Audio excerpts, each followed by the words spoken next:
बिस्मिल्लाहिर्रहमानिर्रहीम, अस्सलाम वालेकुम। मैं समी इब्राहिम और आप देख रहे हैं हमारा यूट्यूब और फेसबुक चैनल। अहम डेवलपमेंट्स हैं, दो मामलात बात करेंगे। एक तो सियासत, आपको अंदाज़ा हो जाएगा कि ये मियाँ नवाज़ शरीफ, मुस्लिम लीग नून, इनके गुब्बारे से हवा कैसे निकली है। ठुस लोगों ने मुकम्मल तौर पे मुस्तरद कर दिया है। मैं आपको बाग में जो जलसा मरीम नवाज़ ने किया उसका अहवाल बताऊँगा, और वहाँ पर जो लोग थे क्या वो बातें कर रहे थे, कितने लोग आए और ये जलसा नाकाम क्यों हुआ। टोटल ठुस हो गया जलसा, और तवक्को ये की जा रही थी कि बड़ा कोई मोमेंटम इससे वो बनाने की कोशिश करेंगे, लेकिन नाकाम टोटली। पाकिस्तान के लोगों ने रिजेक्शन मोहर लगा दी, ठप्पा लगा दिया। और दूसरा, सुप्रीम कोर्ट ऑफ पाकिस्तान में ऑडियो लीक्स के हवाले से आज समाअत हुई और उसमें बड़े अहम रिमार्क्स भी आए, बड़ा अहम इशू। और सवाल ये हुआ कि ये ऑडियो लीक्स जो हैं, ये पहले तो ये पता चले कि ये ऑडियो रिकॉर्ड कौन करता है और फिर इसको प्लांट किस तरह से किया जाता है। मैं पूरी तफसील जो है बताऊंगा, लेकिन जो कमीशन बनाया गया था काजी फायज़ ईसा साहब की सरबराही में, उसको काम करने से जो रोकने का हुक्म था वो आज इस बेंच ने उसमें इजाफ़ा किया है और गैर मुय्यना मुद्दत के लिए समाअत भी मुलतवी हुई है। और ये जो जुडिशल कमीशन है उसको भी इसकी समाअत से गैर मुय्यना मुद्दत के लिए रोक दिया गया। लेकिन जो अहम सवाल हुए हैं उससे ये मामला कितना गंभीर है, ये मामला कितना संजीदा है, क्या इस पर हो सकता है, वो हमें कुछ उसकी रिफ्लेक्शन नज़र आती है। लेकिन सबसे पहले मैं ज़रा आज़ाद कश्मीर बाग में ये जलसा था मरीम नवाज़ का, और ये वहाँ पर क्योंकि जो सरदार तनवीर इलियास जो आज़ाद कश्मीर के वज़ीर आज़म थे वो नाअहल हुए और उनकी ये नशिस्त खाली हुई। वहाँ पर पीपल्स पार्टी भी अपना उम्मीदवार कमर ज़मान साहब उनके उम्मीदवार हैं, कमर साहब, और ये मुश्ताक मिन्हाज साहब जो साबका वज़ीर इत्तलात हैं आज़ाद कश्मीर के और बड़े एक नवाज़ शरीफ साहब के करीबी साथी हैं, पहले सहाफ़ी थे, वो उम्मीदवार। और वहाँ पर मरीम नवाज़ आई, जलसे के लिए बड़ी कैंपेन की गई, पूरा नेशनल मीडिया वहाँ पर बुलाया गया, पूरे पाकिस्तान के मीडिया ने मरीम नवाज़ का जलसा दिखाया। जलसे में जो लोगों की टोटल तादाद थी वो 1500 से 2000, और इसको मैं मार्जिन दे के, यानी ये मैं आपको वो तादाद बता रहा हूँ जो लोग कहते थे कि चले जी बस इतनी तादाद है। और नून लीग वाले तो कहते हैं जी कि बारिश हो रही थी, पहाड़ी इलाकों में लोग आते हैं, जलसा जल्दी अगर हो रहा हो तो पहाड़ों से उतर के आते हैं, सुन के फिर उन्हें वापस जाना होता है। लेकिन ऐसा कुछ नहीं था। लोगों ने मरीम नवाज़ को रिजेक्ट किया। मरीम नवाज़ के रिजेक्शन का मतलब है कि नवाज़ शरीफ को रिजेक्ट किया।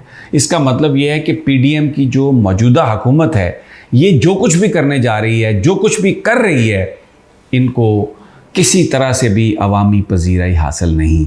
ये जो कंपनी है वो, मुझे वो सिख की बात याद आ रही है। एक सरदार साहब थे, वो उनको आंखें बंद करके भी कोई ड्रिंक पिला दिया करते थे तो वो उसका नाम बता देते थे। तो एक दिन दोस्तों ने वो बहुत सारी ड्रिंक्स इकट्ठी करके मिला के सरदार साहब को गिलास दिया। सरदार साहब ने उसको पिया और कहने लगे कि यार ये ड्रिंक तो अच्छी है, लेकिन मैं आपको इतना बता दूं कि ये जिस कंपनी ने बनाई है ना, वो कंपनी को ज़्यादा चलने वाली नहीं है।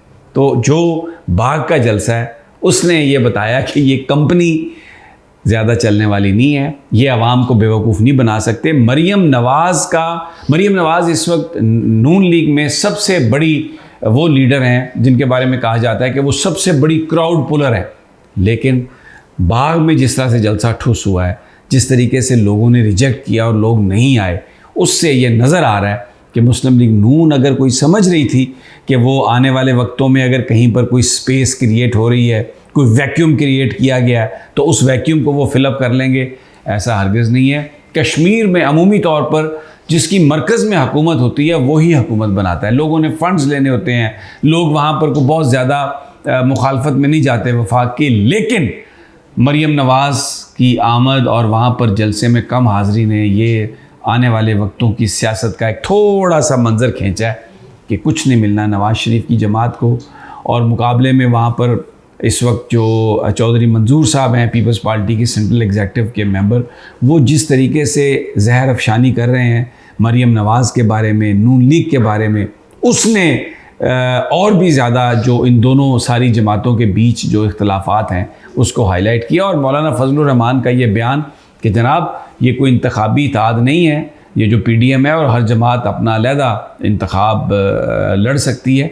तो आने वाले वक्तों में ये जो आप ये समझिए कि जिस तरह आप गोश्त का एक बड़ा टुकड़ा फेंक देते हैं और फिर जो बहुत सारे जो जानवर उसको भंभोड़ते हैं आके और अपने अपने हिस्से की बोटी खींचने के लिए उस पर लड़ते हैं, तो ये जो PDM के पॉलिटिशियंस हैं आने वाले वक्तों में इनकी भी सियासी लड़ाई आपको ऐसे ही नज़र आएगी इक़्तिदार के लिए। लेकिन अवाम इस वक्त इनको जो अभी तक जो इंडिकेशंस आई हैं टोटली रिजेक्ट कर रहे हैं, इनके किसी भी मामले को वो तस्लीम करते हुए नज़र नहीं आ रहे, इनका बयानिया नहीं चल रहा। अब ऑडियो लीक्स ये बहुत अहम है। शुएब शाहीन साहब ने आज अदालत में जो फैक्ट सामने रखे, उन्होंने कहा कि 16 फरवरी को इलेक्शन के हवाले से सुओ मोटो लिया गया और 17 फरवरी को भी टेपें आई और 16 फरवरी को भी ऑडियो लीक्स की गई जिसमें जजेस की फैमिली और उनके लोग, और उसके बाद मुसलसल ये जो है ना ऑडियो जो है ना वो आ रही हैं। और इस पे उन्होंने ये कहा कि पैमरा ने कुछ नहीं किया और ये इससे जजेस की ब्लैकमेलिंग जो है वो शुरू हो गई है। और जो अदालती कंडक्ट है उस पर पार्लियामान में भी पाबंदी है उस पर गुफ्तगू करने की, लेकिन वो सब कुछ चलता रहा। और क्या पैमरा ने कोई इस पर नोटिस लिया? और ये बिल्कुल जो मामला है ये अदलिया की आज़ादी का है और इसमें ये एग्जेक्टिव मुदाखलत कर रही है, अदलिया को दबाने की कोशिश कर रही है, अदलिया को तकसीम करने की कोशिश कर रही है। और अगर ये चीज़ें इनको इजाज़त दे दी गई तो इसका मतलब है कि कल कोई भी अदलिया को, जजेस को ब्लैकमेल कर सकता है। और इस सारे मामले में बुनियादी सवाल ये है कि अदलिया की आज़ादी पर ये हमला हुआ है। और बड़ा सवाल वही कि कौन इसको रिकॉर्ड करता है, कौन इसको लीक करता है। इस पर जस्टिस मुनीब अख्तर साहब के रिमार्क्स हैं, जस्टिस उमर अताब बंदयाल जो चीफ़ जस्टिस हैं, बेंच के सरबराह हैं, उनके भी इस पर बड़े अहम रिमार्क्स हैं। उन्होंने ये कहा कि आप ये देखें कि चीफ़ जस्टिस मौजूद है, उससे पूछे बग़ैर आपने ये कमीशन बना दिया है। और इससे खूबसूरत तरीका क्या हो सकता है कि पहले आप जजेस की तज़हीक करते हैं ऑडियो लीक करने के बाद, फिर कहते हैं कि हम अब देखते हैं कि क्या ये ऑडियो असली है या नहीं। और इंसाफ, और वो इदारा जो लोगों को इंसाफ देता है उसको आज इंसाफ नहीं मिल रहा। बहुत ये इम्पॉर्टेंट रिमार्क्स थे चीफ़ जस्टिस साहब के। और फिर ये भी कहा चीफ़ जस्टिस साहब ने कि देखिए वज़ीर दाखिला ने इस पर एक प्रेस कॉन्फ्रेंस कर दी है। जस्टिस मुनीब अख्तर साहब का ये कहना था कि हुकूमत को ये चाहिए था, काबीना को ये चाहिए था कि वो इस पर कोई ज़िम्मेदारी का मुजाहरा करते। और क्या जो वज़ीर ख़ज़ाना या वज़ीर दाखिला अगर कोई बात करते हैं तो क्या उसको ये समझा जाए कि ये हुकूमत की बात नहीं है, ये काबीना की बात नहीं है।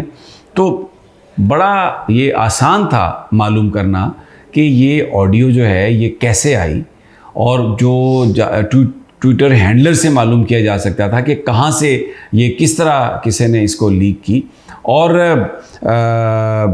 मतलब ये जो कुछ मामला जिस तरह से भी हुआ बिल्कुल वाज़ेह है कि ये किस तरीके से किसने किया।